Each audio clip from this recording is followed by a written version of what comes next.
चला तर देव इथे काढून ठेवलेले ते घासा पितांबरीनं आणि पूजा करून घेऊया।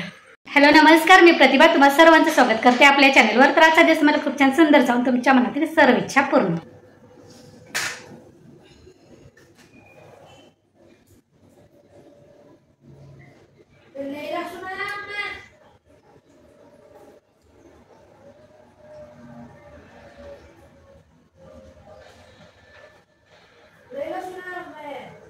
सुना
Most organizations don't have the resources to fight the type of cyber threats we're seeing today.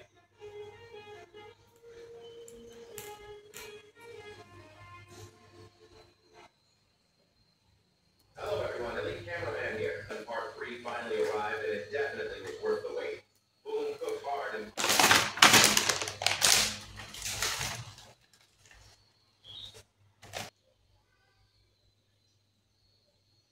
Today is a great day because we not only received 2 leaks, but actually received 6 leaks at once. 2 of these... Hello everyone, Elite Cameraman here. Episode 76 part 2 somehow came out like way earlier than I thought it would, and it was crazy. This episode once again showed us the power of the Astro toilets, and we witnessed similar devastating scenes just like the ending current state. And I doubt this is the final lineup.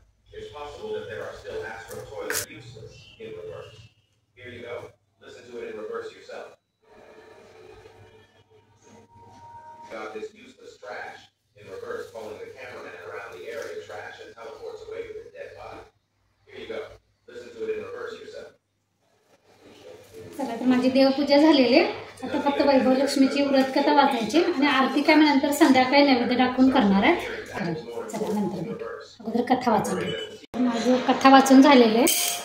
पूजेसाठी काही खडी साखर ठेवतात तर ते ठेवूया आता।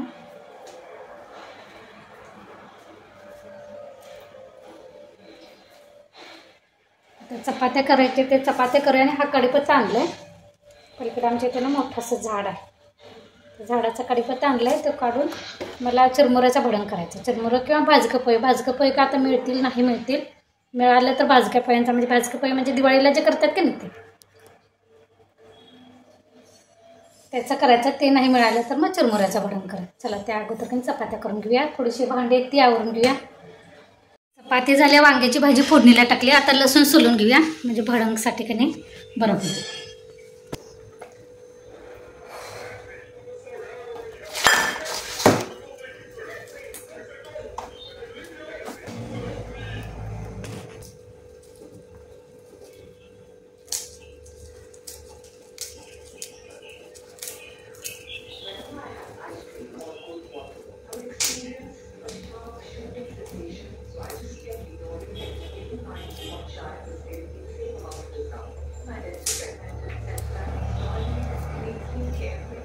Charlie भूक लागली रे, भूक लागली हा? चार्ली आला त्याला जेवायला त्याला जेवायला घालते बहुतेक नाही, त्याला भूक लागली. बसलाय.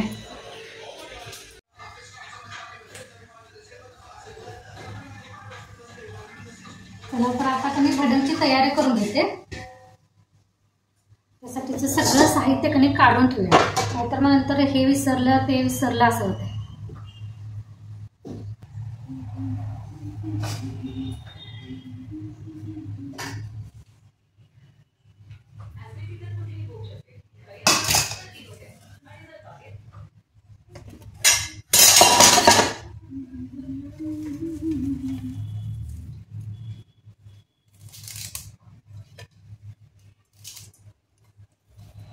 कढीपत्ता भरपूर असा घालायचा.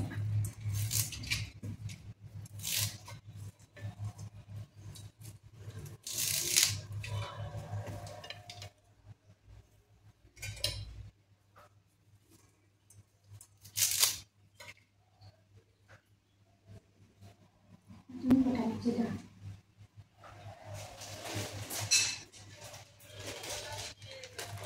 बटाट्याची डाळ,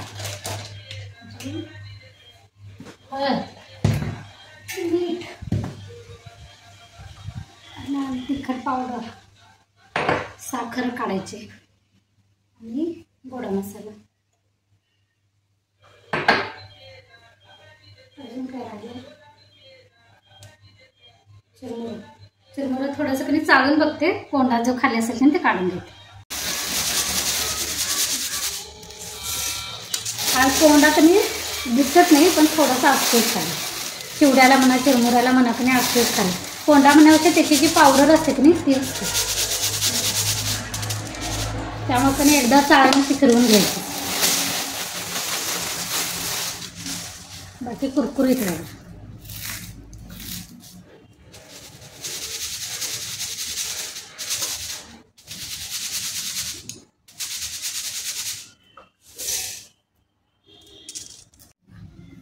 हा कणी असा पांढऱ्या कलरचा असा कोंडा असतो, हा काढून घ्यायचा. आणि बघा माझं भडंग तयार झालेलं आहे. हा मी कशा प्रकारे दिसायला तर खूप छान दिसतो, लाल आणि चवीला पण चांगला झालेला आहे. मी खाऊन बघितलेला आहे. आणि मी हा कसा केला आहे, अगदी घरच्या मसाल्यामध्ये मी केलेलं आहे. ह्यात मी छोटे छोटे अगदी किरकोळ टिप्स आहेत, भरपूर असे सांगितलेले आहेत. किरकोळ जरी असल्या तरी त्या महत्त्वाचे, कारण त्या जर फॉलो केल्या तर आपल्या म्हणजे तुमच्या खोबरं पुढं जास्त तळं गेल्यानंतर जे कडवटपणा लागतं किंवा कच्चं राहिल्यानंतर भडंग मऊ पडू शकतं. असं काहीही होणार नाही मी ज्या किरकोळ टिप्स सांगितल्या त्या तुम्ही फॉलो केलं तर. आणि मी कशा पद्धतीने भडंग केला की नाही त्याचा मी शॉर्ट व्हिडिओ बनवलेला आहे, तो मी अपलोड करणार आहे, तर तिथे जाऊन तुम्ही नक्की बघा.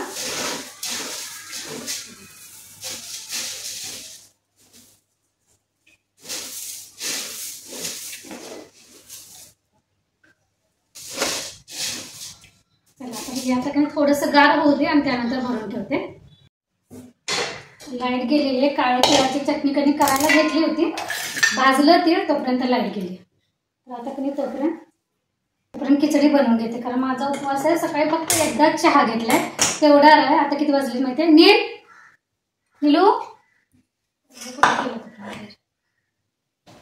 बरोबर 1:30 वाजलेला आहे. आता यामध्ये मी काही जास्त नाही करणार. सकाळी कधी शेंगदाणे कधी असं भाजून यायचं, भरड करून घेतलेली ती टाक्या. थोडंसं कधी लाल तिखट टाकते ह्यामध्येच.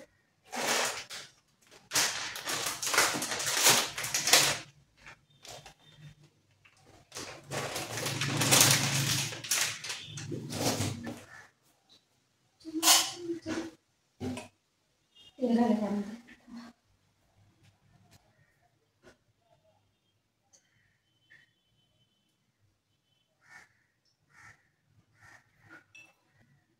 लाल तिखट घाले, कारण नीलला कधी अशी लाल तिखट घातलेलीच आवडते.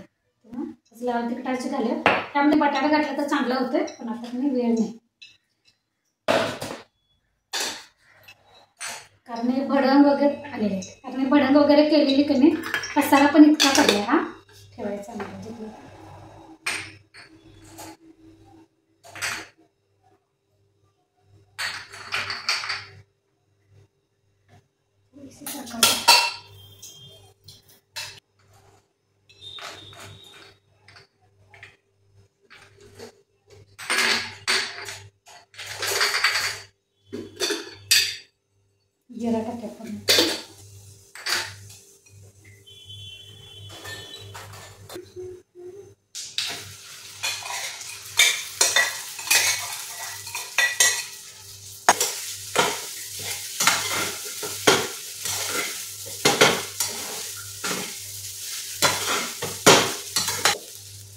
आता गॅस बारीक करूया. थोडंसं पाण्याचा हापका द्यायचा आणि झाकण ठेवायचं.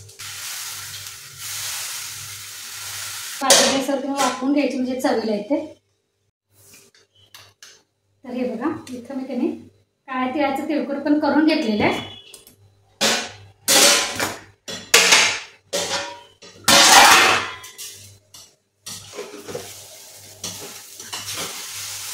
एवढा पडलेला आहे. तर हे काळ्या तिळाचं तिळकुट कणी काढून घ्या डब्यामध्ये. तनूला थोडंसं द्यायचं, थोडंसं कणी घरामध्ये काढून ठेवते आणि हा पसारा आवरून घेऊया. सॉरी इथे कणी तनूसाठी पॅकिंग करून घेतलेलं आहे आणि इथे घरात लागते ते भरायला नेलं सांगितलेलं आहे.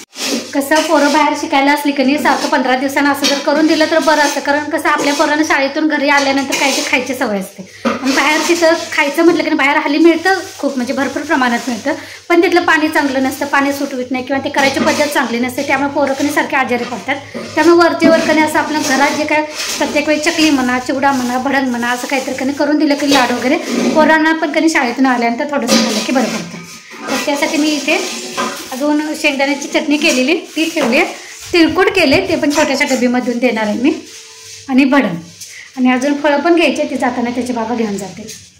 खिचडी पण झालेली अगदी साध्या पद्धतीनंच केलेलं आहे मी. यामध्ये बटाटे वगैरे काहीच घातलेले नाही आहे. वेळ खूप झाला आणि अजून बाकीचं मला हा पसारा वगैरे आवरायचा आहे. इथे भांडी वगैरे अशी पडलेली ह्या बरण्या वगैरे जे लागतील की नाही त्या काढलेले आहेत ते ठेवायचे. चला ह्यासोबतच आजचा ब्लॉग पण इथेच बंद करूया. पुन्हा भेटू नवीन ब्लॉगमध्ये. तोपर्यंत धन्यवाद. आणि हो माझे ब्लॉग जर आवडत असतील तर सबस्क्राईब आणि लाईक करायला विसरू नका.